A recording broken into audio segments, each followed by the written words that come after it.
Good morning students. हम लोग diagrams के बारे में सीख चुके हैं। टाइप्स ऑफ डायग्राम्स थोड़ा रिवाइज कर लेते हैं। There are the main 3 types of diagrams, 1 dimensional, 2 dimensional diagrams and pictorial diagrams. ये सब हम लोग आगे सीख चुके हैं।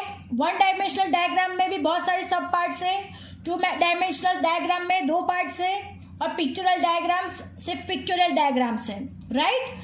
तो अब हम 1 डायमेंशनल में कितने पार्ट्स है वो देख लेंगे, 2 डायमेंशनल में कितने हैं, उसके बाद हम लोग आगे का सम स्टार्ट करेंगे।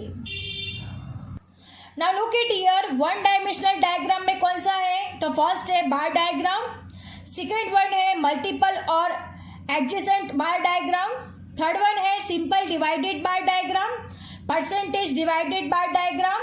ये सब हम देख चुके हैं। बार डायग्राम में ओनली 1 कैरेक्टरिस्टिक का यूज होता है, मल्टीपल बार डायग्राम में एक से ज्यादा कैरेक्टरिस्टिक का यूज होता है, सिंपल डिवाइडेड बार डायग्राम में जो डेटा दिया होता है उसे हम डिवाइड कर देते हैं, और परसेंटेज डिवाइडेड बार डायग्राम में अकॉर्डिंग टू द परसेंटेज उसे ड्रॉ किया जाता है। अंडरस्टैंड? ये चारों के चारों हम लोग आगे सीख चुके हैं। अब नेक्स्ट क्या है, 2 डायमेंशनल डायग्राम्स। 2 डायमेंशनल में कौन से थे, एक तो था circle diagram, this is circle diagram, और पाई डायग्राम। ये दोनों कौन से डायग्राम में है, 2 डायमेंशनल डायग्राम में है। अंडरस्टैंड? अब नेक्स्ट देख लेते हैं पिक्टोग्राम। पिक्टोग्राम में क्या होता है, according to the data we have to draw picture and then represent the data. Understand? अब आपको समझ में आ गया होगा कि कितने टाइप के डायग्राम्स हैं और उसको कैसे ड्रॉ किए जाते हैं। आई hope you understand about the diagrams. Understand? Now we are going to start our next exercise, exercise 2.3. Sum number 1. Exercise 2.3, sum number 1. I am reading a question. Following is the data on the number of employees working in a various government departments. Present it with a suitable diagram. Here is given department, road transport, railway, income tax, finance, planning. Number of employees in road transport 4,000, railway 6,000, income tax 3,000, finance 2,500, planning 1,500। यानी ये सारे government departments है और उसमें कितने लोग work कर रहे हैं उसका डेटा दिया है, और हमें क्या बोला है, present it with suitable diagram. अब आप लोग देख सकते हो कि यहाँ पे सिर्फ एक ही कैरेक्टरिस्टिक्स के बारे में बोला है। तो कौन सा कैरेक्टरिस्टिक्स हो, यहाँ पे नंबर ऑफ एम्प्लॉयज को ही सिर्फ दिखाना है। तो हमें पता है कि जब भी एक कैरेक्टरिस्टिक्स जब भी हमें प्रेजेंट करना हो तब हम कौन सा डायग्राम यूज करते हैं, यस, बार डायग्राम, राइट। तो हम लोग यहाँ पे कौन सा डायग्राम यूज करेंगे, बार डायग्राम। तो हमें पता है कि एक्स एक्सिस और वाई एक्सिस ड्रॉ करना पड़ेगा। तो सबसे तो पहले हम ये जो डेटा दिया है उसको हम डिसेंडिंग ऑर्डर में कन्वर्ट कर देते हैं। डिसेंडिंग मतलब जो सबसे ज़्यादा एम्प्लॉयज़ है उसको पहले लेते हैं, उससे कम एम्प्लॉयज़ वालों को इसके बाद में, फिर उससे कम थर्ड पे, उसके कम फोर्थ पे और उससे कम फिफ्थ पे। तो सबसे हाईएस्ट डेटा किसका है, तो रेलवे का है। तो रेलवे में एम्प्लॉयज़ सबसे ज़्यादा है तो रेलवे को फर्स्ट नंबर पे लेंगे। अंडरस्टैंड?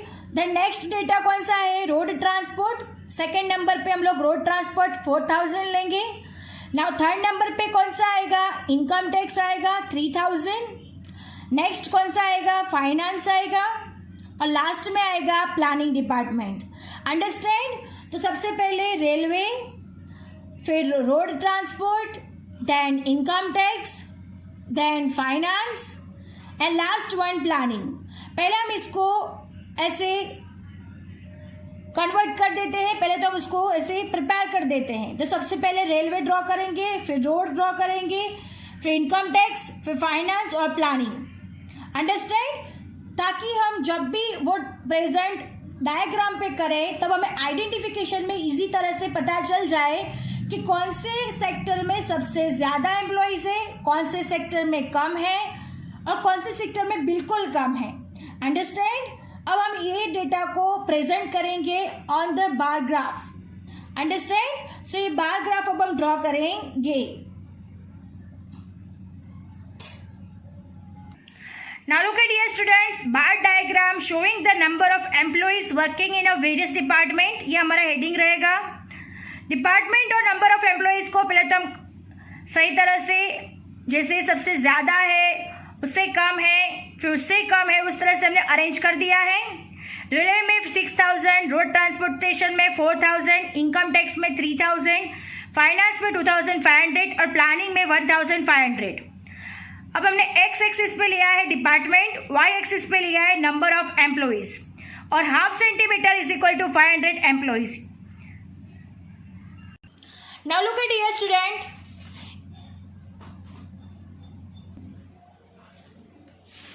ये हमारा एक्स एक्सिस है। एक्स एक्सिस पे हमने क्या लिया हुआ है, नंबर ऑफ एम्प्लॉइज लिए हुए हैं। स्केल माप लिया हुआ है 500, 1000, 1500, 2000, 2500, 3000, 3500, 4000, 4500, 5000, 5500 एंड 6000। ये हमने क्या लिया हुआ है, according to the our data we are taken this scale, right. And ये हमारा क्या है, वाई एक्सिस है। वाई एक्सिस पे हमने क्या लिया हुआ है, different government departments. Different government departments it means that railway, road transport, income tax, finance, planning, यानी गवर्नमेंट डिपार्टमेंट हमने किस पे लिया हुआ है, वाई एक्सिस पे। अंडरस्टैंड? अब हम उस डेटा को रिप्रेजेंट कर देंगे अकॉर्डिंग टू द स्केल। हमारे डेटा में रेलवे में 6000 एम्प्लॉइज वर्क कर रहे हैं, तो 6000 पे वो डेटा प्रेजेंट हो जाएगा। रोड ट्रांसपोर्टेशन पे 4000 वर्क कर रहे हैं, इनकम टैक्स पे 3000, फाइनेंस में 2500 और प्लानिंग में 1500 एम्प्लॉइज वर्क कर रहे हैं।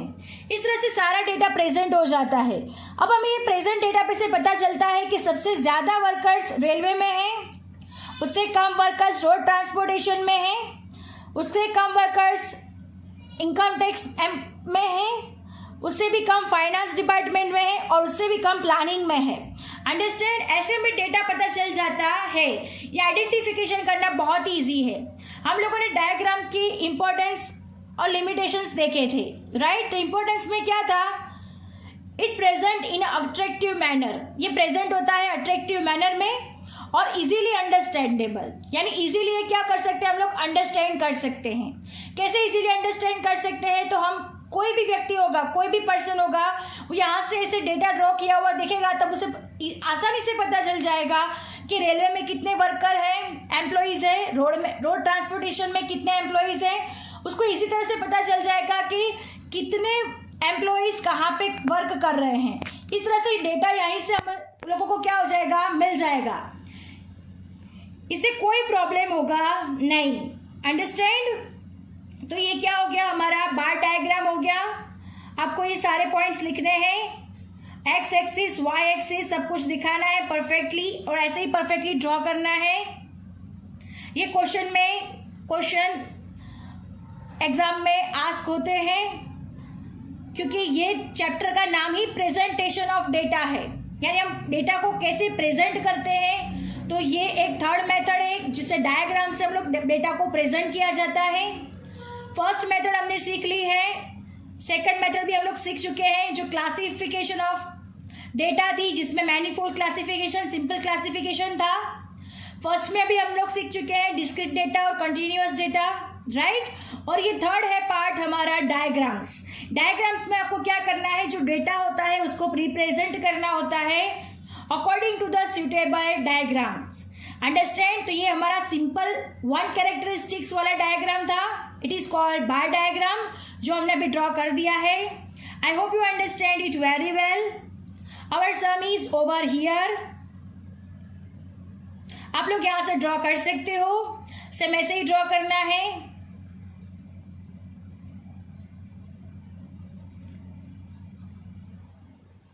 So thank you students.